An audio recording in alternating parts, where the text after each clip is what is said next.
وصلي وسلم على سيدنا محمد وعلى آله وصحبه أجمعين. السلام عليكم ورحمة الله. وعليكم السلام. Just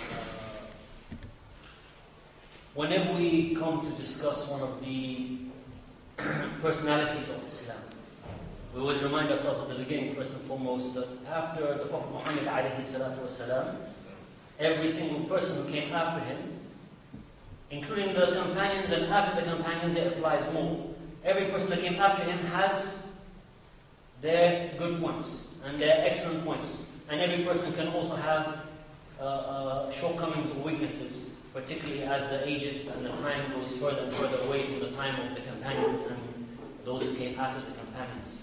And so when we discussed previously about Ibn Taymiyyah, we discussed previously about Imam Ghazali, the point was always that, especially Rasulullah alayhi sallam, he said, don't mention your dead in a bad way. Don't mention your dead in a bad manner. So, whenever we discuss these personalities, we want to take from them the best aspects of them, with the recognition at the same time that they were not perfect. Because there is no perfection for man except for Rasulullah alayhi salatu wasalam. From Islam, Rasulullah alayhi salatu was the last one who Allah subhanahu wa ta'ala protected, made him perfect in order to convey the message of Islam to us.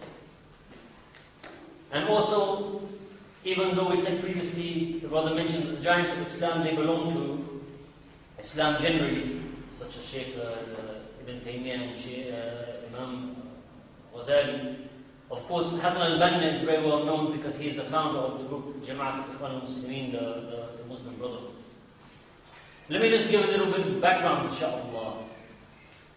In the year 1924, what has been described as one of the greatest or the greatest calamity to befall the Muslim Ummah occurred.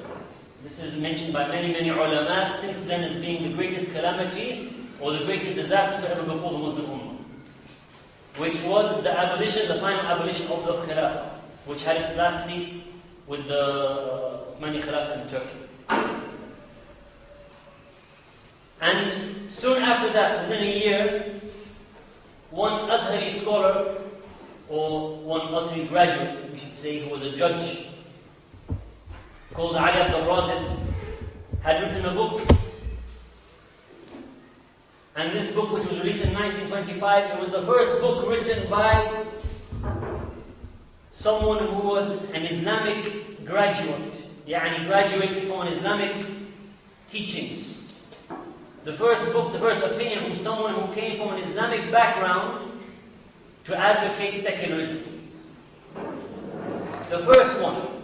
Previous to the book by Ali Abdul Razid, secularism was well known to be the idea held by the secularists, by those people inside Egypt, for example, because Ali Abdul Razid was in Egypt. It was held by the people in Egypt who were those liberal people who were very influenced by the Western thoughts, very influenced by the Western culture.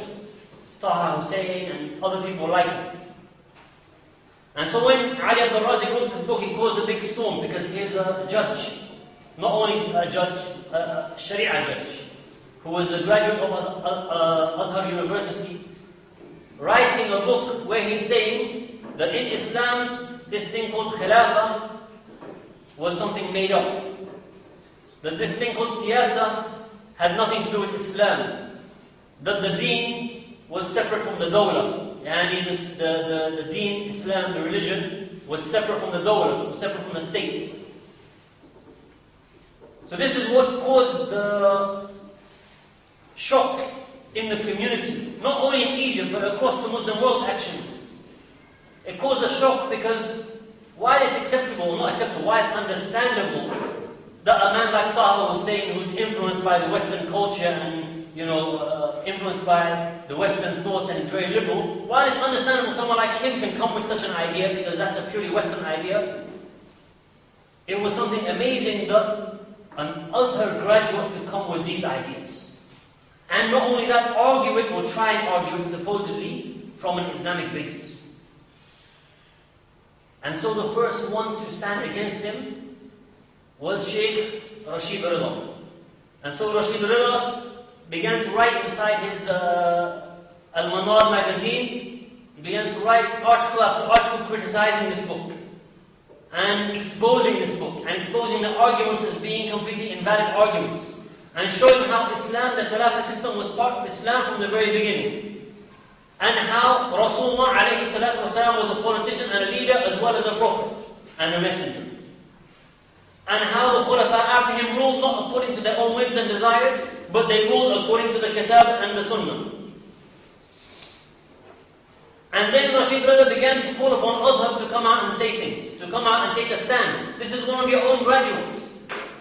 One of the Azhar graduates has come out and say this, so Azhar has to take a position against him.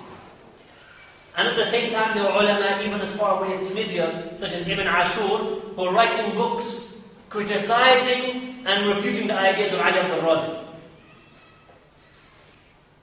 And then the Azhar came together, and the Council of Ulama of 23 scholars called Ali Abdul Razik to court.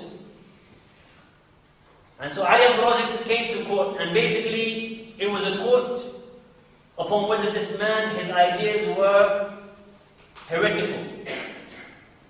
Already when he came to court, it was clear. He said, entered the court, said, Salaam alaikum, and you can even read inside the news reports about this issue. He says, Salaam alaikum, and no one replied to him. So he entered into the room with 23 other scholars. He says, Salaam alaikum. He's entering as an other scholar as well. Salaam alaikum. The 23 of them remained silent. Then they began to list all the charges against him, send him out of the room, and later on they come back and they issue their fatwa, made up, I think, of 7 points, which completely refuted everything that Ali Abdul Razik was saying. And then even the Shaykh al-Azhar at the time wrote a whole book called Al-Islam wa Haqiqat al-Hukm, Islam and the reality of the rule. And in that book he began to list all the examples of Rasulullah alayhi salatu wasalam, implementing education policies, implementing military policies. Every aspect of ruling, he was bringing examples from the Sunnah and how Rasulullah alayhi salatu wasalam acted in those particular areas. So this was happening, brothers, at 1925, 1926. And so what they did with Ali Abdul Razik, they removed him from the circle of ulama. Yani they took away his ijazah, they took away his right to be an Azhari graduate. It's like cancelling your degree. You had your degree 10 years ago, khalas though, your degree is now cancelled. So he was cancelled. He was no longer an Azhar Sheikh. He was an ex-Azhar Sheikh. Cancelled by who? By the Council of the Great Scholars from Azhar. This was the position they took in front of this man. Because he was someone, he wasn't just like Taha Hussein and these other people who were, everyone knew them to be westernized and lost people, liberalized people who had no idea about Islam. This was a man coming along claiming to be a scholar of Islam. And so they had to put this right straight away. But the problem wasn't. The problem, brothers, was even though they expelled him, even though they written all these books showing that Islam was supposed to be part of the ruling and the Khilaf was part of Islam, and the society continued to go down.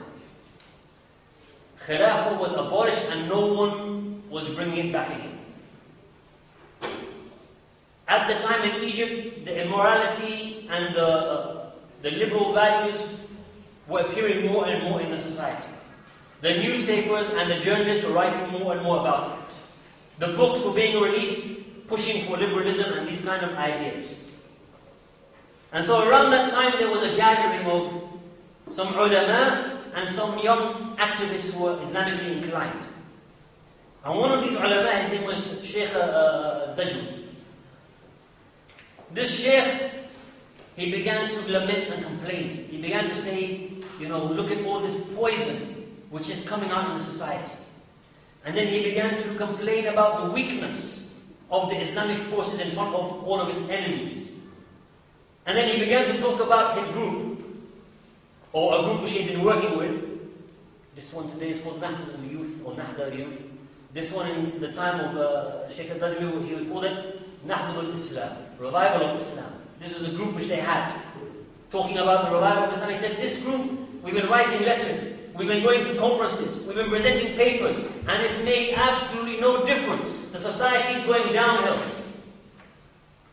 And so then the Shaykh, after his complaining, he said, you know what? In this time that we're living in, In this day and age that we're living in, it's enough for someone to save himself and to protect his deen. That was his opinion. We've tried everything, we can't do anything. Therefore, in this day, it's enough for someone just to look to protect himself and his family and forget about everything else. If he can protect his deen and protect his family, it's enough for him. He quoted the ayah, لا يكلف الله نفسا إلا وسعها, that Allah does not burden a soul by more than what it bears.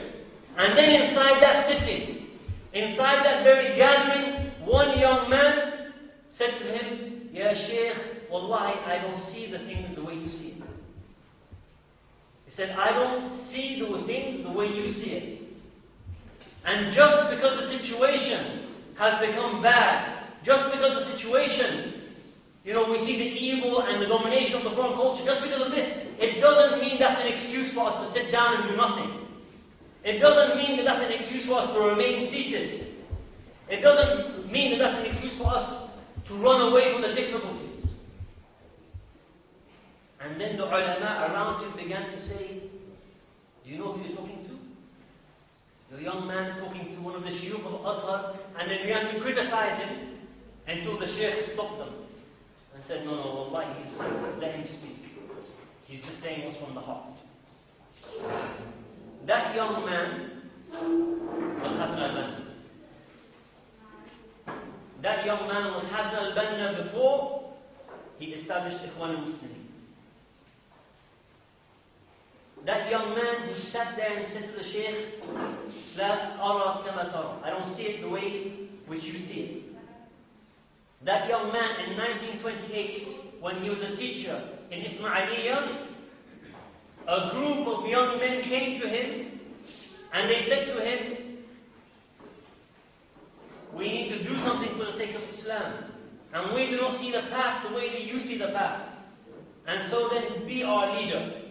And upon that basis, in 1928, the Muslim Brotherhood was born. So let's briefly mention who was this man, al-Shaheed Hassan al-Banna, who was born 1906. So at this time, 1928, by the time he established Ikhwaan al-Muslimin, makes him 22 years old. Yani the time which he stood up and confronted the Shaykh, or tried to not confront the Shaykh, what I mean is, let the Shaykh know that this defeatism and pessimism was not from Islam. He was maybe 20 years old. So he was born in 1906 to a family. His father was someone quite religious, mashallah. And I think he's authored a book which has some ta'liqat, has some comments on the Muslim of Imam Ahmed bin Hanbal. And at a young age, he memorized Quran. From a young age, 10, 11, 12, something like this, Hassan al-Banna had memorized Quran at the hands of his father. And he used to, after the Fajr prayer inside the masjid, he used to attend the jalasat of the ulama. And so, for example, he mentions how he used to sit and he used to discuss issues like usul al-fiqh. And he used to discuss issues like Imam Ghazali's Ihya ulum al-Din. Obviously, and he was a young man, he was inside the masjid. It's not the great detail, the level of, inside the university courses or something like that. But he used to always love to go to these sessions and participate in them. And also at the same time, while he was growing up, 15, 16 years old, he was also a member of the Hasafiyah Sufi order. So he was also a Sufi at that time. But even though he was a Sufi, he mentions, even though I was into the Sufiya and I used to follow this order, at the same time, whenever there was any political issue, I used to go on the streets with the rest of the people. So he used to take part inside the protests that were taking place after World War I against the British, which were taking place in Egypt at that time. Then when it was time for him to go to university, his family or his father, they wanted him to go to Azhar. But he did not want to go to Azhar. So he didn't go to Azhar University to become the Sheikh by qualification, like Ali Abdul Razak. But rather, he went to Dar al-Ulum, which is the college for teaching Arabic language and other subjects, but it's very famous for the Arabic language. And after that, he became a teacher, which is why he was in Ismailiyah, because he'd been sent to be a teacher in that area. And so Hassan al-Banna, you see that he grew up in an Islamic household, and you see that he grew up in an Islamic environment, and you see the people that he was spending time with, people like Rashid Rida, and all these ulama who were in the sitting of Shaykh al-Dajwi. So he grew up around these personalities, and he grew up at the time when the Khilafah was abolished, and this whole argument was taking place between Ali Abdul Razik and the ulama of Azhar and Rashid Rida. So he grew up witnessing all of that. He was in his university years at this time, or just finished. So he was really involved in all these kind of issues. And so he knew the fundamental importance of the Khilafah to Islam. Which is why he said inside his own words, أن الخلافة رمز وحدة الأمة. That the Khilafah is the symbol of the unity of the Ummah. And that's why he also mentioned some years later, when giving speech for Ikhwaan al-Muslimin in one of the conferences, he said, الإخوان المسلمون يجعلون فكرة الخلافة والعمل لإعادتها في رأس مناهجهم. That the Muslim brothers made the idea of the Khilafah and the work for its return at the head of its manhaj, at the head of its methods. So he understood the importance and the centrality of the Khilafah in Islam, and he also understood the importance of government and governance in Islam, which is why he said that the Ikhwaan al-Muslimun, what had they done? يَجْعَلَ الْحَكُومَ رُكْنًا مِنْ أَرْكَانِ. They had made the government a pillar from amongst his pillars, a pillar from amongst the pillars of his principles.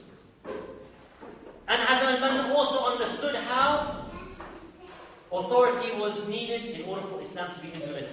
Which is why in his writings he used to write about the words of the Khalifa, Uthman bin Affan, that the Sultan, the authority was there in order to correct by the sword or by the authority, in order for Allah to correct with the authority what was not corrected by the Quran. Yani the one who does not have taqwa and prevents himself from doing the wrong things, then the law prevents him from doing the wrong things. So Hassan al-Banna grew up in this environment and grew up with these ulama inside these discussions. And so he understood all of this. And he grew up seeing a society which had been colonized and occupied by the British. And even though in 1922, the Egypt was given its independence, supposedly, he knew this was an independence only on paper. Why? Because the British were still in control of the government. Practically speaking, even if there was the king, and there was the parliament, and there was the constitution, but there was the British ambassador who used to say, jump and everyone jumps, sit and everyone sits. Not only that, but the critical areas in Egypt, such as the Suez Canal, was underneath the authority and the ownership still of the British. It's like someone takes your house and says, you know what? You can have your house back and you can stay inside the toilet and we'll take the rest. And because this obviously the Suez Canal is such a vital importance strategically inside that area for the ships to pass through. So the British did not want to give that back to the sovereignty of Egypt. They remained underneath the British sovereignty, or underneath their company's sovereignty. And at the same time, liberalization or liberalism and secularism was being really pushed inside the society. And at the same time, the Muslim ulama and the Islamic leaders were having almost no effect whatsoever upon preventing this from taking place. And this is why Hassan al-Banna, when he saw all of these issues taking place inside the society, he stood up to the Shaykh al-Dajwi and said to him, this is not an excuse for us to remain seated. But he didn't just say it, brothers. He wasn't one of those people who just says, says something and then he doesn't do it. Why do you say that which you don't do? But rather he acted upon his words. And he realized and recognized that the masajid was not a place for the da'wah in those days. Because the masajid was somewhere where everyone came just to receive the normal Islamic knowledge. What I mean by the normal Islamic knowledge, I mean what they consider by taqleed, the Islamic knowledge. Yani, when people came to the masjid, they expected to be told about tahara, and about salah, and about siyam, and maybe on a good day about akhlaq. This is what the people were expecting when they went to the masjid, because their minds had been told that Islam is nothing to do with ruling, and it was beginning to take root inside their minds. So what did he do? Hassan al-Banna left the masajid. He didn't used to give da'wah inside the masajid, but rather he used to go around all the cafes and give da'wah in the cafes. And it's mentioned that he used to give the da'wah there, and people would sit and listen to this young man. Don't forget, he's 20, 21 years old at this time. Young man coming and telling them about Islam. Very strange. Someone comes to the cafe where people are sitting down, drinking the tea, drinking the coffee. These are no religious people. And he's there telling them about Islam, reminding them about heaven and hell, trying to give them some guidance. And he would keep a short, short discussion, and then he would stop. And then the people would offer him, come and sit down with us and drink some tea, drink some coffee. And he'd say, no. He would refuse to take any tea or coffee from him. He said, I don't want to take payment for what I've done. That was his mentality, subhanAllah. Today, brothers, people tell me that they run the Islamic society, and if they want to bring someone to come and give a talk inside the Islamic society, such and such a sheikh costs £50. This is the small sheikh. The bigger sheikh costs £150, and if you really want the big sheikh, he costs £500. And one is very astounded by such words like this. Alhamdulillah. So Hassan al-Banna refused even just to take a cup of tea or a cup of coffee from them, because he wanted to make them realize that he was doing this simply for the sake of Allah subhanahu wa ta'ala. And this style attracted a lot of people, a lot of young people to him. So when he was transferred to Ismailiyah to be a teacher there, he found himself in an even worse situation in the sense of the society, because Ismailiyah was full of British people. And so he used to see all the time the British army and the people, whatever else. And he used to become very frustrated by this. And so he used to give khutbah against them, and he used to still do the same thing, go around to the cafes and give the da'wah. And this is how a number of these youth people, hearing him giving the da'wah, they're the ones who came to him in his house and said to him, we have to do something, ya Shaykh. And you're the one who sees what we should do. We don't see. We just know we have to do something. We know we should do something, but you're the one who knows what we should do. And so, take agreement from us and let's go forward together.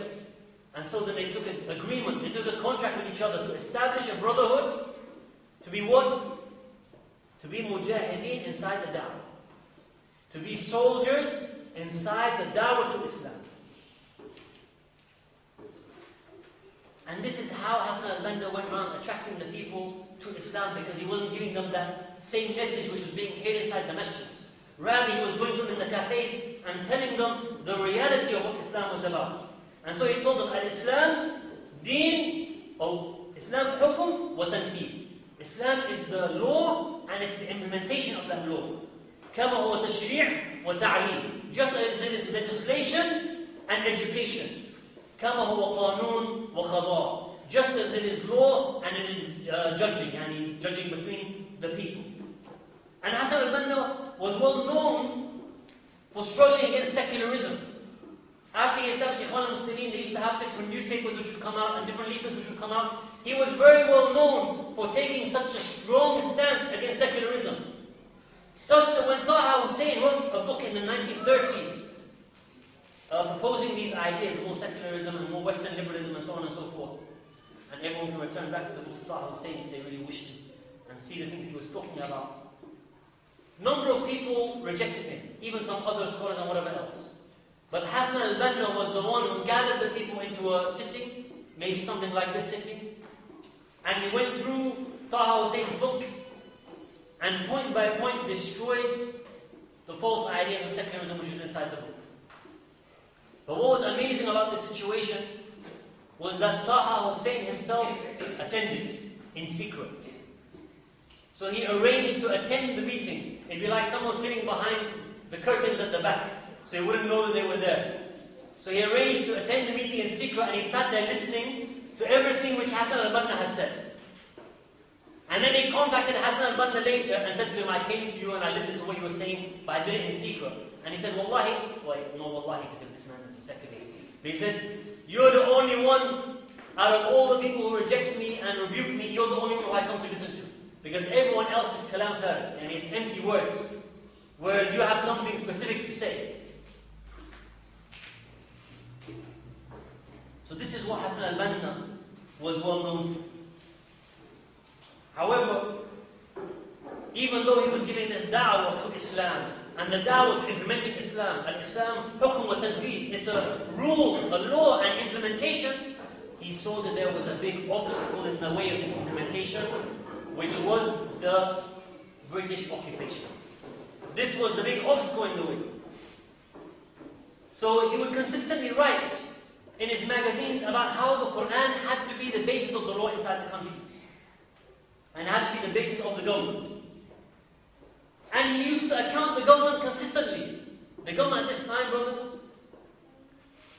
obviously the British were behind the scenes. The front scene of the government had the king, and then you had the parliament, and you had different political parties inside the parliament. So you had the liberal constitutionists, and you had the Wafd, and you had different parties there. And you had a constitution backing it all, which was basically taken from the Western European constitutions. And Hassan al-Banna used to account all of these people. He used to account them and said, look,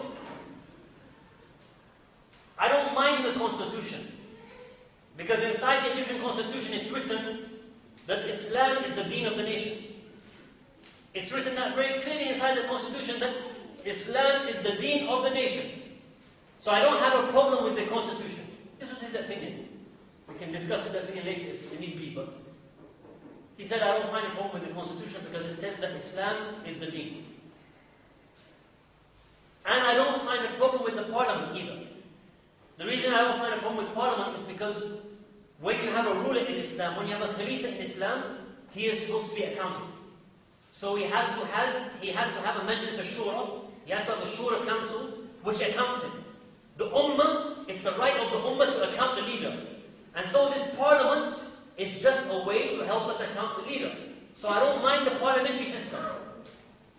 But the problem with this whole thing is all of the laws that you're passing are not Islamic. They are not according to Islam. And the other problem is that the governments, we are all separated. First of all, within our own country, we have all these political parties. And Hassan al-Banna was someone who said that to have more than one political party was haram. He said to have the Wafd and to have the liberal constitutionists and to have this and to have that. All of these parties and groups are haram. This was his opinion. And he said Ikhwaan al-Muslimin is not a party like those parties. He said all this is haram because all these groups, they just run for their own interests. They're not there to account the rule or anything like that. They're just there to get into parliament. They're just there for their own interests. So that's why it's leading to disunity, because each of them is competing with one another. Instead of doing what? You're competing with one another to reach the parliament instead of fighting against the British. That's what's his point. And how can you have a parliament, and you have a ruler, and you have a constitution, and the British are the ones ruling you? And you're wasting your time competing over getting to the parliament when you're being occupied. It makes no difference how many of you are in the parliament or not, because the ultimate decision lies with the occupier. And the other point of disunity was that our Muslim countries should not be separate. And he used to write how it's a big shame that we've been cut into so many small and little nations. And that's been done by the enemies of Islam in order to weaken Islam. And so Hassan al-Banna saw very clearly at this time, the main problem was not really the parliament, was not really the constitution, was not really the king, was not really the government. The main problem at this time was the occupation. Once they got rid of the occupation, we could be able to rule by Islam. Because, that's what people want. People want to rule by Islam. But he realized as well that it was going to take time for him to prepare his people and his group for those necessary sacrifices and actions to remove the British occupation. And so he made a program. And he said, my program is in 3 stages. The first stage is just general da'wah and to make people aware of what we're saying. The second stage is to mobilize the masses until we overthrow these people, and then the third stage is the stage of implementation. So you had 3 stages.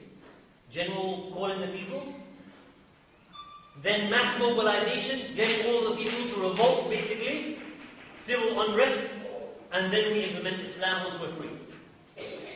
And he said each stage will take 10 years. So the first stage, 1928 to 1938, roughly. Those 10 years, just general call. Then the next 10 years, 1938 to 1948, that's when we're going all out, getting the people onto the streets and really accounting, the government accounting against the occupation. This is why you find most of his large conferences and most of his harsh words happen when? In the late 1930s, after the middle of 1930. Before that, you don't hear much from Hassan al-Banna and Ikhwaan al-Muslimun. They're having some events here and there, but generally speaking, they're gathering people. And then in 1936, two events happened. The first event, 1936, that the Egyptian government re-signed the agreement with the British regarding the Suez Canal. The agreement was about to come to an end. The sovereignty was supposed to go back to the Egyptians. They re-signed it and gave the sovereignty or the control of it back to the British again. This was the first event which happened. And the second event which happened was the Arab revolt in Palestine. These were the two events which happened in 1936. Regarding the first event, Hassan al-Banna was angry, furious. And he wrote a letter. He wrote a famous letter called Nahwa al-Nur, towards the light.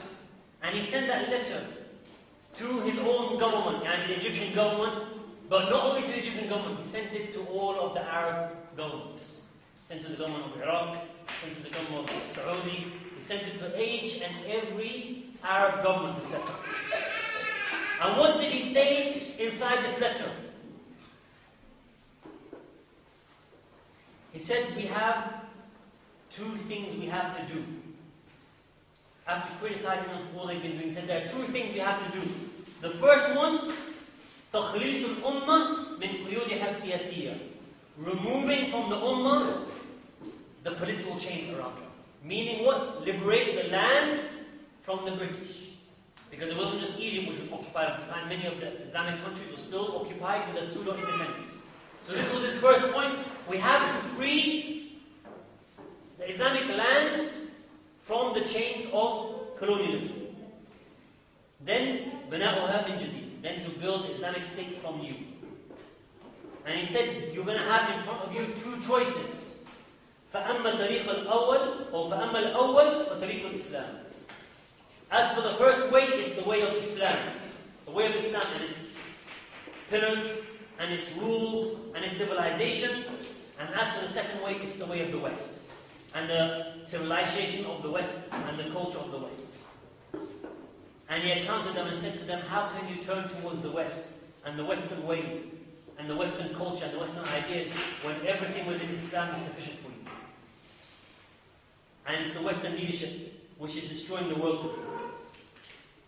And he wrote that secularism, which everyone is rolling through these days, is a purely Western phenomenon which has nothing to do with Islam and cannot be applied upon Islam. So this was the first thing which he did with regards to the situation of the Suez Canal. The second thing, which was Palestine, Ikhwaan al-Muslimin at this time released a book which is titled The Fire and Destruction in Palestine. The Fire and Destruction, and not with the modern Palestine. The Fire and Destruction in Palestine. And inside that book were pictures of torture and destruction that the British were doing against the Arabs and the Muslims in Palestine. And so they gave this book and they just printed it and put copies of it everywhere.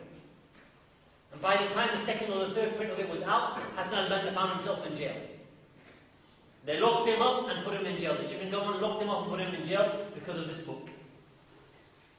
And when the British ambassador heard that he was in jail, he quickly realized that this was a disaster. You're going to put this man in jail, you're going to make him a hero. And so he is the one who ordered the Egyptians to release him. The Egyptians were trying to be good to the British masters. This guy's causing a problem for the British by releasing all this propaganda, let's arrest him. The British were more smart. And the king and the government, they're henchmen. The henchmen are always the foolish people. And the brains, the evil brains behind it is the one who is more smart. So the British government was more smart and said, if we arrest this man and put him into jail, you're going to make him into a martyr. So release him straight away. So this young 30-something-year-old Hassan al-Banna was released almost, very soon after that. And Ikhwaan al-Muslimun, some of them were sent to Palestine and participated inside the Arab revolt at that time.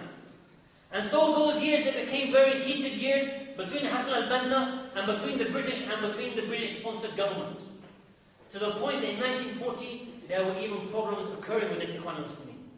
There were problems occurring within the group itself. And some of the members of the group were counting Hassan al-Banna.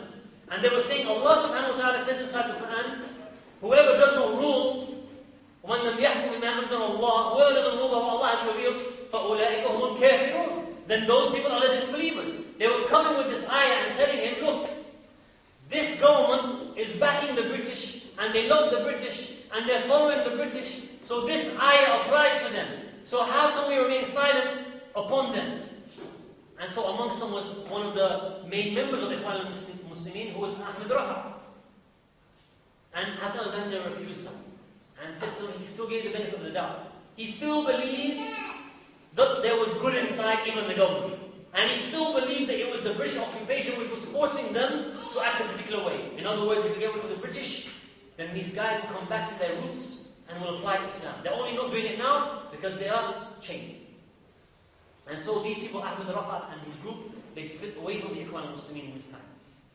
And there was another group formed, which was called the Youth of Muhammad at this time. And this is another story about this group. Then in 1942, even Hassan al-Banna tried to run for elections. Many people look at Hassan al-Banna running for elections and they say, look, Hassan al-Banna, he agrees with the government. And he thinks the government is all okay and we can run for elections today and whatever else, taking everything out of the context. What did Hassan al-Banna say about his own running for election? 2 years later, he's writing inside his magazines why they ran for elections.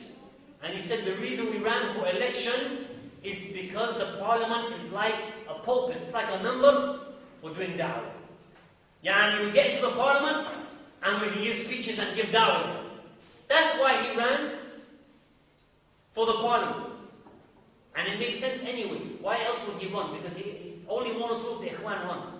It's not like they were going to try and take power inside the government. They just wanted to give some da'wah inside the parliament themselves, to have some protection and whatever else. And he knew anyway that the parliament was worthless. So Hassan al-Banna knew very clearly that there was no implementation before liberation. Which is why he said, and again he kept saying, the first goal, what's the first goal of the Muslim Brotherhood? Wasn't to run for elections inside the parliament. The first goal of the Muslim Brotherhood was أن يتحرر الوطن الإسلامي من كل سلطان أجنبي, to liberate the Islamic lands from the foreign authority. That was the first goal and remained the first goal of Ikhwaan al-Muslimin throughout the life of Hassan al-Banna, because they never achieved the liberation even while he was alive. So that was always the first primary goal of Hassan al-Banna. And so he was working for liberation. Which is why when 1940, what did he do? He established himself Nizam Khas. He established the secret apparatus within the Ikhwaan Muslimin. His own secret side, which was separate from the public face of Ikhwaan, which was like the military face of Ikhwaan. Why? Not to fight against the government, but because he said none of the Arab armies are worth anything to do. They're all worthless. And so we established the secret apparatus in order for the Arabs to have the army, in order for the Muslims to have their army. Yani, this Nizam Khas was intended to fight in Palestine and to fight against the British inside the Suez. That's why the Nizam Khas was instigated and made, not in order to fight against the government or to just create fitna inside the society, as some of the native people said. But he did say in 1940 as well, he did say and warn, if all the doors in front of the Ikhwaan al-Muslimin are shut, then we know that we have to use the power in order to open the doors. So he was someone who understood this. And he knew there would come a time, brothers. He knew there would come a time when he would have to confront the British. Do you know one of the first books which he wrote after he established the Muslim Brotherhood? Within the first year of establishing the Ikhwaan al-Muslimun, what was one of his first books? Was Risalatul Jihad. Small little Risala, which he mentions all of the ahkam of jihad. This is one of the first little booklets that he wrote after establishing the Muslim Brotherhoods. So by 1948, brothers, this was after World War II, and Hassan al-Banna had great hope that the government would have done something by then. By 1948, he had lost hope. And then they began to raise what he called it the Ma'araqat al-Quran, the struggle of the Quran. And they began to raise the slogan, Ayna hukm Allah? Where is the law of Allah subhanahu wa ta'ala? And a big struggle emerged between the Ikhwaan and between the government at that time.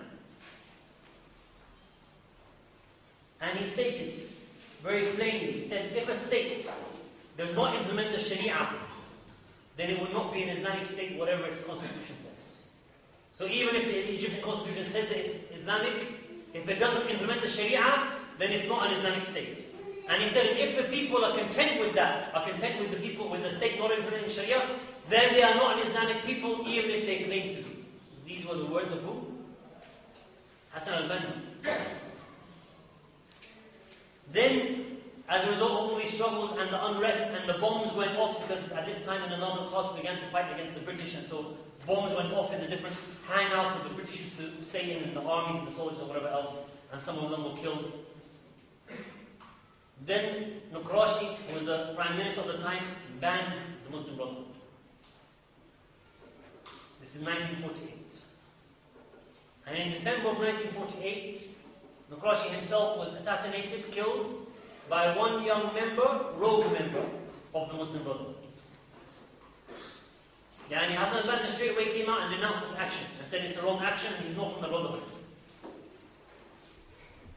And then within 2 months, in the February of 1929, Hassan al-Banna himself was assassinated. Yarhamullah, we ask, maybe inshaAllah, Allah subhanahu wa ta'ala accepts him as shaheed in Allah ta'ala. Be established. And he mentioned in his own words, مَا لَمْ تَقِمْ هَذِهِ الدَّوْلَةِ, as long as this state is not established, فَإِنَّ الْمُسْلِمِينَ جَمِيعًا آثِمُونَ, then all of the Muslims are sinful. مَسْئُولُونَ بَيْنَ يَدَيِ اللَّهِ عَلِيِّ الْكَبِيرِ, questioned in front of Allah subhanahu wa ta'ala, the Most High, al-Kabir, أَن تَقْصِيرِهِمْ فِي إِقَامَتِهَا, in their shortcoming in establishing it. وَقُعُودِهِمْ عَنْ إِيجَادِهَا, and they're sitting down on bringing it about. So brothers, when we want to understand the legacy of Hassan al-Banna, and when we want to understand how it should be applied today, it's no use for someone just to pick up his messages and to read them and to think that the situation today is like the situation then. Because he was a man who was living underneath occupation. And so, he didn't know how to deal with the government until he first removed the occupation. And his ultimate aim was to establish the Dawlat al-Islam, or Dawlat al-Islamiyya, and then after this to establish Dawlat al-Khilafah. This was his ultimate aim. And unfortunately, by the will of Allah subhanahu wa ta'ala, not unfortunately, by the will of Allah subhanahu wa ta'ala, this man was killed before he even saw the liberation of Egypt. But if he had seen the liberation of Egypt, my brothers, if he had seen the liberation of Egypt, and saw what occurred afterwards, then we need to ask ourselves the question, what would his position have been towards this so-called liberated governments today? And what would have been his opinion of them? And how would he have acted towards them? And this is the kind of message, or this is the kind of questions we need to ask ourselves in a deep and thorough manner, rather than simply taking the slogans of Hassan al-Banna and saying them today as though the situation of Egypt today underneath al-Fir'aun Mubarak is the same as the situation of when he was living underneath the occupation of the British. وأقول قولي هذا وأستغفر الله لي ولكم وسائر المسلمين.